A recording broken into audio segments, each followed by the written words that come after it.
Olá, amigos do grupo de estudos do CACD. Vamos dar sequência aos assuntos, das centenas de assuntos que vão cair no próximo CACD. E aos pouquinhos vamos preenchendo todas essas lacunas até que provavelmente no meio do ano que vem estaremos com todo o conteúdo pelo menos revisado uma única vez. Então, vou tratar aqui de mais um tema do direito, aproveitando esses dias de férias para que possa ver esses assuntos um pouco mais complexos. E depois eu entro na história, geografia, e também assisto os que vocês vão realizarem também. Enfim, vamos adiante aqui. Organização político-administrativa do Brasil. Novamente, temos um mapa mental aqui construído por mim e que eu tentei colocar o mais básico desse assunto, porque ele é muito extenso, apesar de não ser muito difícil, ele é muito extenso, não dá para em uma folha só resumi-lo por completo, mas as suas partes primordiais estão aqui as partes primordiais. Então, começando aqui a organização político-administrativa, vamos tratar de como se organiza a nossa federação, Claro, dizendo que, primeiramente, nós temos estados que são unitários, são diferentes dos estados federados, da federação. O estado unitário é o estado que só tem um ente que tem autonomia política, principalmente autonomia política. É somente um ente, como é a França, por exemplo, como é o Japão.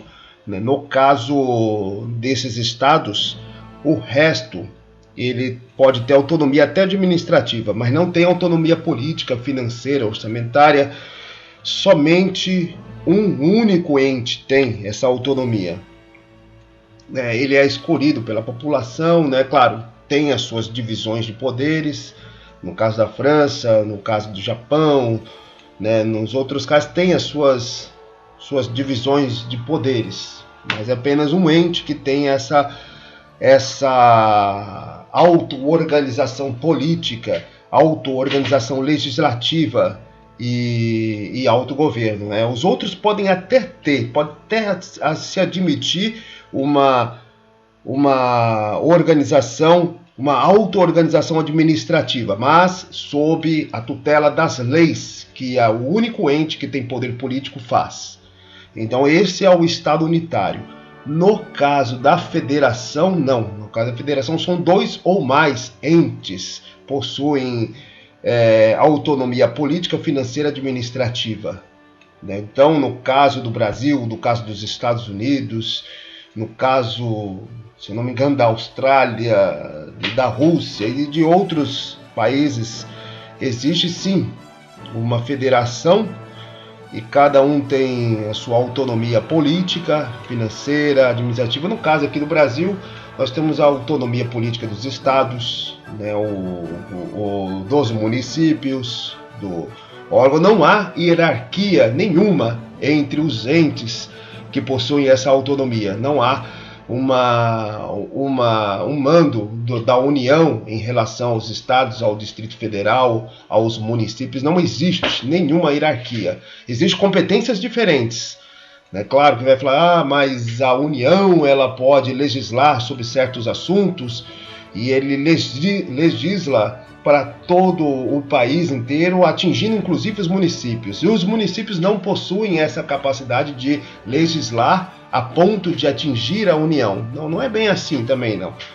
Mas as competências estão lá descritas na Constituição, a partir lá do artigo 20, 21, 22, tem as suas competências exclusivas, competências compartilhadas e outras, que não é o tema principal deste resumo.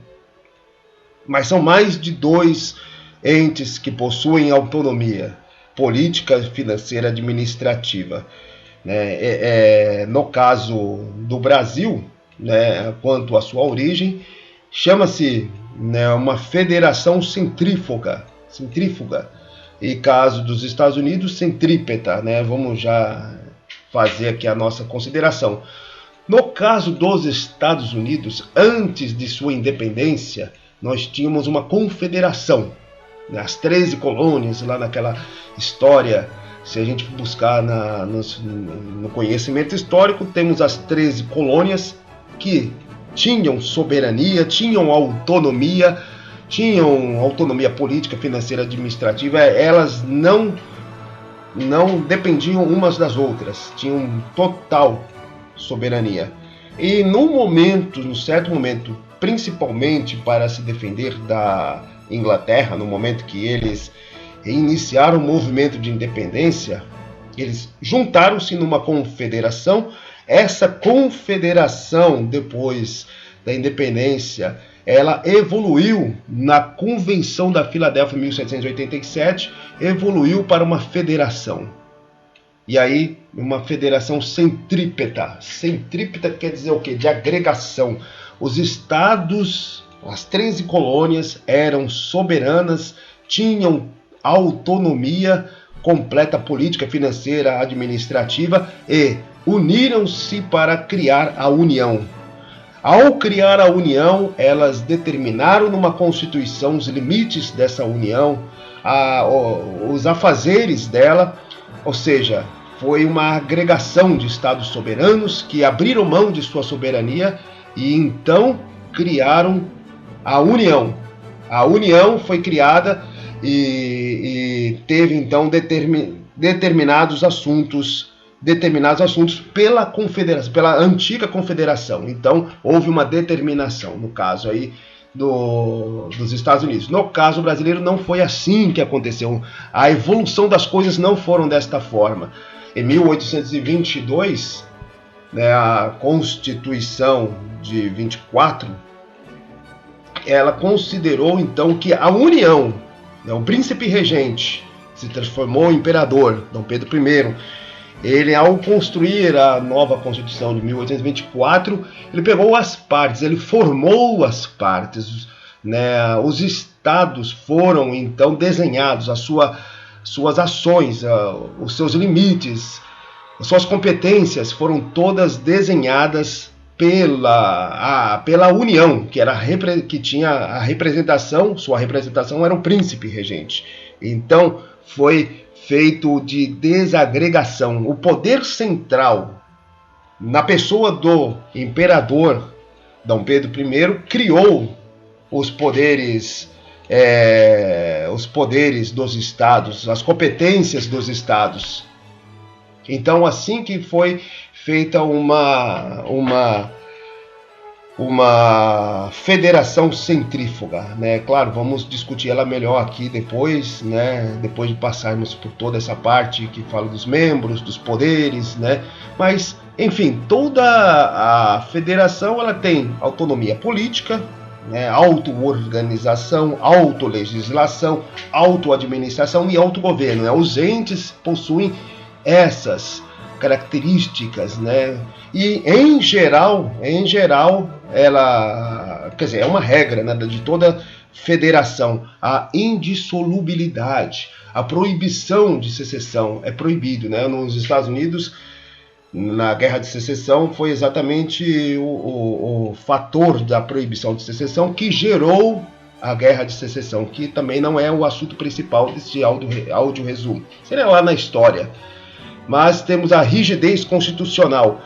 Existe, claro, todos os tipos de Constituição, como já vimos em outro áudio resumo, e nesses tipos de Constituições, seja ela muito ampla, escrita, específica como a nossa, ou geral como a dos Estados Unidos, tem que ter cláusulas pétreas, no caso nosso, chamado cláusulas pétreas, que essas cláusulas, elas desenham as características da Constituição, elas botam limites, elas dão a forma desta federação, como que é feita essa federação. Cláusulas que no caso do Brasil não podem ser mudadas, chamado cláusulas pétreas. O seu guardião é o STF. E temos também os mecanismos de intervenção, caso haja tentativas sérias de secessão, aí existe a intervenção. Claro que o mecanismo da intervenção federal nos estados, ou a intervenção dos estados nos municípios, não é somente para isso. Não tem somente este objetivo, tem diversos outros objetivos.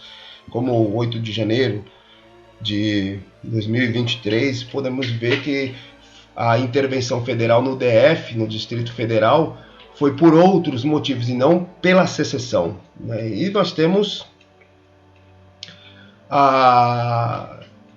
o equacionamento, né? A federação ela vai ter um equacionamento, ela pode ser simétrica ou assimétrica, né? Claro, existe assimetria real, tanto nos Estados Unidos, quanto no Brasil, quanto na Rússia, quanto até mesmo em países pequenos como a Alemanha, né, como a Itália, a famosa assimetria do sul e do norte da Itália, quanto na China. Então existe assimetria, na China leste, oeste, existe assimetria, isso é real, em todos os países existe uma assimetria, mas há federações que aceitam essa assimetria e a colocam na Constituição, a colocam como no artigo 3º, se for ver lá no inciso 2, né, um dos objetivos da Constituição Nacional Federativa do Brasil é erradicar a pobreza e diminuir ou suprimir, não com essas palavras exatamente, as diferenças regionais. Por isso que os recursos arrecadados em toda a nação são redistribuídos com esse objetivo. Por isso que boa parte dos impostos e todos os recursos arrecadados no Sudeste, São Paulo, por exemplo, estado mais rico, né, e que tem a maior economia, né, quase 33% de toda a economia, algo assim próximo, que tem essa parte da economia, ele redistribui parte desse orçamento para o Nordeste, para o Norte, que são as regiões mais carentes. E isso é um dos objetivos da Constituição da Federação Brasileira, né? Não tem que ser assim diferente. Mesmo porque São Paulo não seria São Paulo se não tivesse a mão de obra nordestina que chegou lá, né? Isso é um fato que não se tem como negar. E no caso também existem as chamadas federações simétricas, que não reconhecem essas diferenças, que não possuem esse objetivo e que na sua Constituição não tem consideração nenhuma sobre essas assimetrias, que é o caso dos Estados Unidos. Continuando aqui no nosso mapa mental, né, vamos para uma breve descrição dos membros, né? A União, ela edita leis, ela administra os territórios até têm municípios, né? Porque o território não é um ente federativo, né? Quem vai escolher o administrador do território é a União, mas os municípios neste novo território, suposto novo território, nós atualmente não temos territórios, né, mas esses novos municípios, eles são sim entes da federação. E nós temos as competências privativas, importante essas competências privativas, que nós temos o mnemônico lá do capacete PM, voltando aqui, ó, capacete PM, que são competências exclusivas da União, legislar sobre direito civil, direito agrário, direito penal, direito aeronáutico, direito comercial, direito eleitoral, direito trabalhista, né, do trabalho, direito espacial, processual e marítimo, né? Toda a legislação, né, existe, claro, como foi dito, capacidade, né, existe uma possibilidade, uma autonomia de autolegislação de todos os entes, né, de toda a União, dos estados, do Distrito Federal, dos municípios. Contudo, existe a rigidez constitucional que dá forma à federação. Essa forma da federação tem que reservar ao ente as competências de legislar sobre algo, né?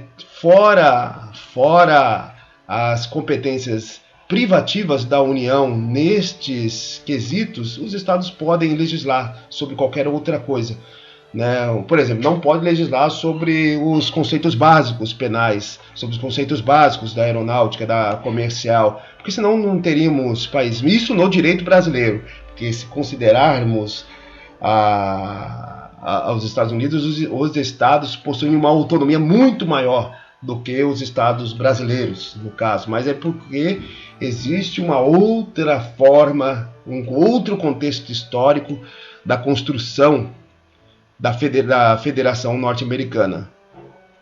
Então nós temos também os estados que possuem essa autocapacidade de organização, né? Tem as constituições federais, contanto que elas não sejam contrárias à Constituição Nacional, né? Tem a autolegislação, como foi explicado aqui, né? Tem um poder de ter justiça. Distrito Federal, que é algo anômalo, né? Não tem algo semelhante, pelo menos no direito europeu, americano, né? Não tem algo anômalo, e nós temos só que o Distrito Federal tem características de município, mas também tem poderes de estado.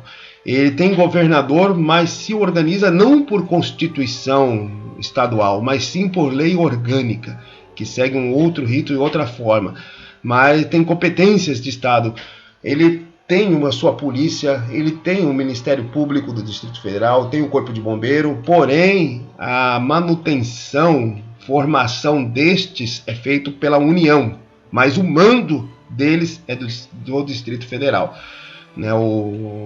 É um ente único, né? Não tem outro semelhante no Brasil, não tem também o porquê ter, porque a sua construção foi exatamente para impedir que um governador de estado tivesse poder sobre um presidente da República, né, sobre o local onde o presidente da República tem. Então eles dividiram as competências para que não tivesse uma forma excessiva de tornar refém o presidente da República de um governador de estado ou de um outro ente, de um município, né? O Distrito Federal, por exemplo, ele é dividido em diversas áreas administrativas, sendo que a área administrativa de Brasília é a capital do país, mas não é um município.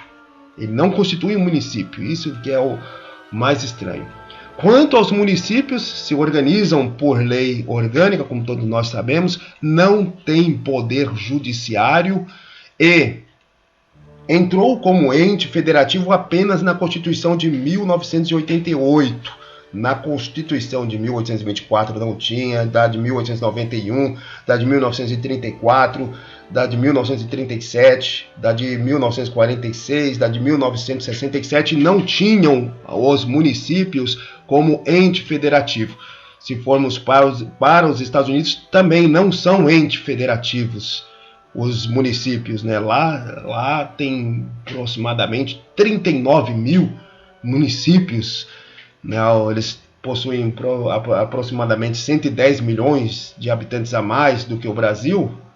O Brasil tem 5.570 municípios, mas a forma como se faz um município nos Estados Unidos é livre, né? Vai depender de cada estado. Cada estado tem a sua forma, porque lá é uma federação por agregação, né? Os estados possuem muitos poderes que não acontecem no Brasil. Então, os critérios de formação de municípios são controlados pela União no Brasil. Nos Estados Unidos, não. Então, nos Estados Unidos tem 39 municípios.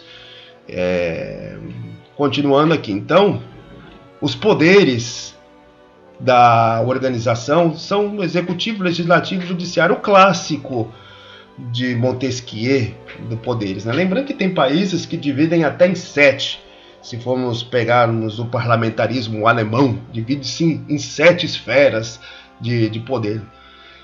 O executivo, nós temos o presidente, governador e prefeitos que governam com seus auxiliares, os ministros e secretários, né? Uma coisa importante que nas minhas fontes disseram que é algo que cai bastante em concursos, não só no CACD, que são os crimes de responsabilidade do presidente da República, que também eles são plotados nas constituições estaduais, que está lá no artigo 85 da Constituição Federal, que são, rapidamente aqui, é crime contra a existência da União, quando o presidente da República ele age de forma contrária à própria existência da União, à própria existência da federação.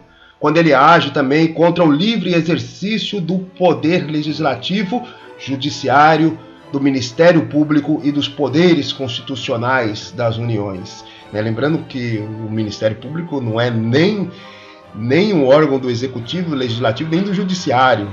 É claro que ele tem suas especificidades.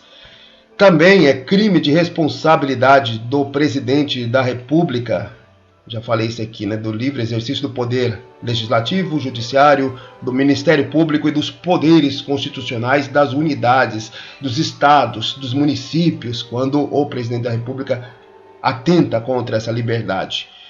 Quando o presidente da República também atenta contra o exercício dos direitos políticos individuais e sociais, que estão lá no artigo 5º, que são cláusulas pétreas, também contra a segurança interna do próprio país, quando a probidade administrativa, quando o presidente da República ele atenta contra os princípios da administração pública, lá do artigo 37 e outros que estão implícitos. Do artigo 37 está explícito, está lá no caput do artigo 37, o LIPEN, legalidade, impessoalidade, moralidade, publicidade e eficiência. Quando ele atenta contra isso, contra também a lei orçamentária ou contra o cumprimento das leis e das decisões judiciais, quando um presidente da República ele declara em si e age também para desrespeitar decisões judiciais, dizendo que não vai mais respeitar decisões judiciais, ele está rompendo, ele está cometendo crime de responsabilidade. Então nós temos todo esse rol de crimes de responsabilidade de um presidente da República que também tem os seus desdobramentos nas constituições estaduais e também nas leis orgânicas municipais e do Distrito Federal. O Congresso Nacional. O Congresso Nacional é bicameral, duas câmaras, a Câmara Baixa e a Câmara Alta. É diferente, por exemplo, do Reino Unido. No Reino Unido, a Câmara dos Comuns, a Câmara dos Lordes. A organização aqui no Brasil é sim uma representação popular e uma representação dos estados. A representação popular é por estado também, mas considerando a sua população, considerando uma proporção da população, aonde os estados com menos população, eles têm no mínimo o direito de ter 8, se pegar estados como Roraima, como o Amapá, como o Acre, o mínimo que eles podem ter é 8. E estados com grandes populações, como o estado de São Paulo, como Minas Gerais, os dois mais populosos, Rio de Janeiro, então eles podem, de acordo com essa população, ter até 70 deputados. Então a Câmara Baixa é pelo número da população de cada estado. Já a Câmara Alta são 3 senadores por estado, independente da população daquele estado. São Paulo tem 3, o Acre tem 3 também. Nós temos o Tribunal de Contas da União, que são 9 ministros indicados, 6 indicados pelo Congresso e 3 indicados pelo Presidente da República. As pessoas de 35 a 65 anos aposentam aos 75, como o STF. Tem também o Poder Judiciário. O Poder Judiciário, a última instância é o STF. Vou colocar aqui neste slide, tem uma representação melhor. A última instância é o STF. Então nós temos o Conselho Nacional de Justiça, que o Conselho Nacional de Justiça ele tem prerrogativas sobre orçamentos, com exceção do STF, né? Mas ele é presidido pelo ministro do STF, o Conselho Nacional de Justiça. Vou deixar aqui uma anotação. Enfim, tem essa consideração. Temos também o STJ, o Superior do Trabalho, Tribunal Superior do Trabalho, tem o TSE, também presidido por um ministro do STF, o STM, né, que apura crimes de tipologia militar e não somente, né, processos militares. Né, os militares podem responder a crime comum, mas todos os recursos vão surgindo dessas instâncias mais baixas, do primeiro grau para o segundo grau aqui, os tribunais, chegam no Tribunal Superior e a última instância, a última palavra é o STF.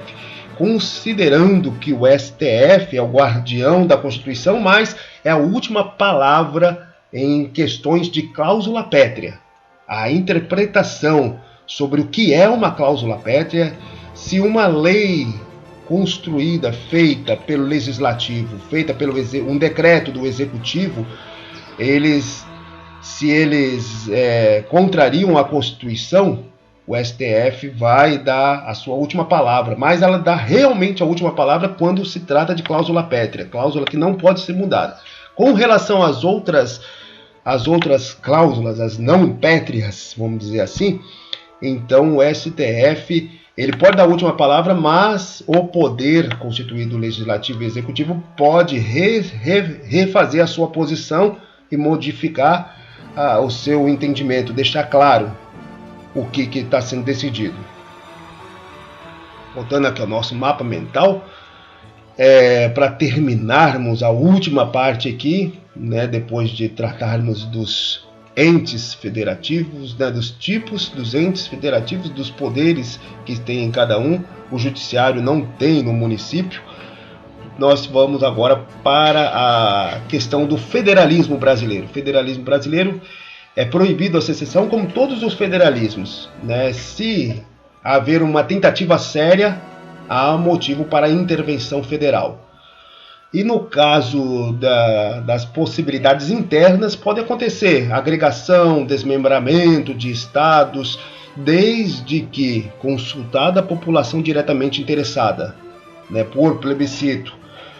E também, depois de consultada essa população interessada, após a consulta dessa população, tem-se o ato discricionário, como a gente já viu na questão dos atos administrativos. O ato discricionário pode ou não pode o Congresso criar um novo Estado, né? Existem diversas propostas, algumas não foram para frente porque a população votou contra, né, de criar aqui o Estado do Carajás, de criar o Estado do Xingu, tudo aqui no Pará. Existem várias propostas lá, né, no Congresso Nacional, esperando haver, por exemplo, uma votação. É claro que o brasileiro em si é contrário à criação, né, o ódio que existe contra a classe política é tão grande que ele é contrário à criação de novos estados, né, que teria nessas propostas aqui, né, o estado do Rio Negro, Juruá, Solimões, Uirapuru, Madeira, né, norte de Minas, ou São Paulo do Leste, né? Ao contrário, não há propostas, por exemplo, de fazer uma integração desse monte de estados aqui. Não há propostas, né, que poderia talvez facilitar, diminuir. Enfim, só acontece desta forma. E também, na questão dos municípios, pode haver sim também, só que em determinado momento, a Lei Complementar Federal será editada estipulando um período de um ano, um período de 6 meses, e neste período, conforme a Lei Complementar Federal, né, o primeiro passo para a criação do município, né, por isso que é controlado pela União, essa lei complementar ela vai estipular esse período. Aí neste período tem que ter um plebiscito com a população diretamente interessada. Depois desse plebiscito, a população pode até querer, mas tem que haver um estudo para saber se tem condições mínimas daquela localidade se tornar um município, né? Se tem hospital, se tem condições mínimas, estruturas mínimas para funcionar como município. Se tem renda para isso, né? Um distrito longínquo de algum município quer se tornar município. Então, vai haver esse estudo. Depois desse estudo, tem que haver uma lei estadual criando o município. E essa lei estadual também é um ato discricionário do poder estadual, né? Falar assim, tá, então há hierarquia. Não, isso não é hierarquia entre os entes federativos, não é uma hierarquia, e sim apenas um processo. Depois de criado o município, ele não se subordina aos estados, a não ser em situação de intervenção federal, né? O município ele pode sofrer uma intervenção do estado, e o estado pode sofrer uma intervenção da União, né? Mas aí são outros assuntos. Muito obrigado e até o próximo áudio resumo.